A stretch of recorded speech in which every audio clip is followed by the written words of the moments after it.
everybody, and welcome to the Coach's Call. Thanks for joining me here today. I know it's been a while here on this channel that I've done a segment. I've been doing some Coach's Call exclusives over on the monthlysocial.com, which is primarily an audio podcast. So you could check that out wherever you get your podcasts or just going to the monthlysocial.com. So today I want to talk about the Montreal Canadiens and the Patrick Laine deal. Of course, what's happened is they've acquired Laine and a second round pick in 2026. And in exchange, they've given up to Columbus Jordan Harris, which is one of their defensemen who had some regular playing time last season. Now, look, I got some texts and some phone calls from folks who know I pay particular attention to the Montreal Canadiens, saying, "Hey, what do you think? What do you think of the deal?" And some of them who do follow the Canadiens are kind of like, "Oh, this makes me nervous. We shouldn't have given up Harris. Laine hasn't been that great, and it's a lot of money we spent on him." And look I'm going to start there. We didn't spend any money on Patrick Laine. The Montreal Canadiens spent money because you didn't give the Montreal Canadiens $8.7 million a year to spend on Patrick Laine. Arguably, you could say, but I'm a fan and I buy some clothes and I watch the team. You may, but you didn't give them $8 million. So it's not your money, it's their money. And here's one thing we know about Kent in Montreal. He's not going to make that money commitment if they can't make that money commitment, or if there isn't some other part of the plan in doing this. Now, having said that, you say, well, Patrick Laine hasn't been that great of a player. He's got baggage. There's mental health issues, etc. Maybe.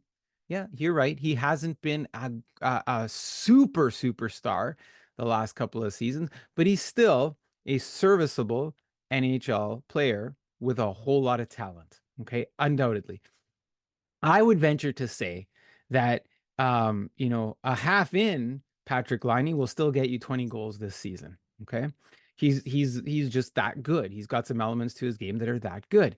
And when you look and you say, well, he's a former first round pick, right?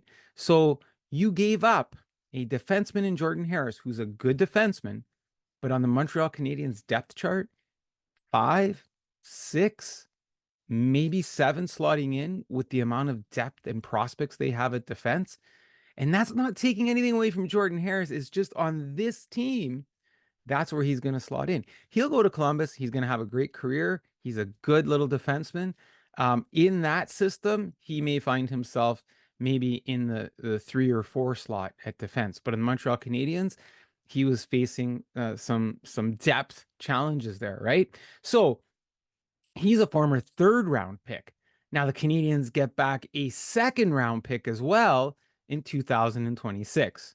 So they give up a former 3rd rounder who's on the back end of their depth chart, and they get back a pick in the 2nd round, which is better than the 3rd, and Patrick Laine, who has upward potential. You put Patrick Laine and give him an opportunity on the line with, I don't know, Caulfield and Suzuki, or even Kirby Doc, and Slavkovsky. Like, oh my gosh, right? Like, you have some potential there that you didn't have before you made that trade in terms of putting the puck in the net, having another game changer. And here's the thing. Laine goes to the Canadiens. He doesn't have to be the guy. He just has to be a guy. And when you remove the pressure from being the guy and you are a guy, you're part of the team. And Marty St. Louis has been selling team for a couple of seasons now, and we've seen what that does to players. He's changed the way some players play on the ice. He's helped other players become who they were before.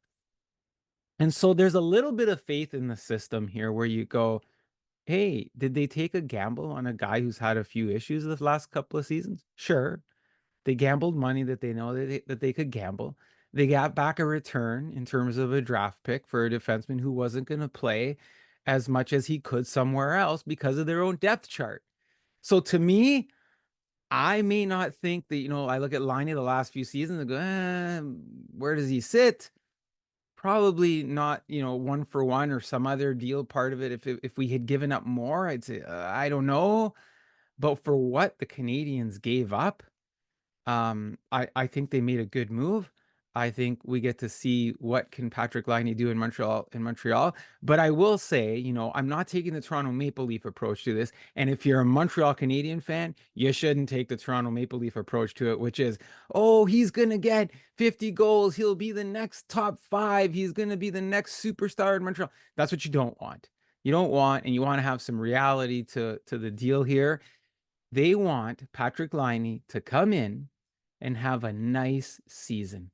Come in, become part of the team, go out there, enjoy it, enjoy the Montreal scene, have a nice season. You've got some good teammates.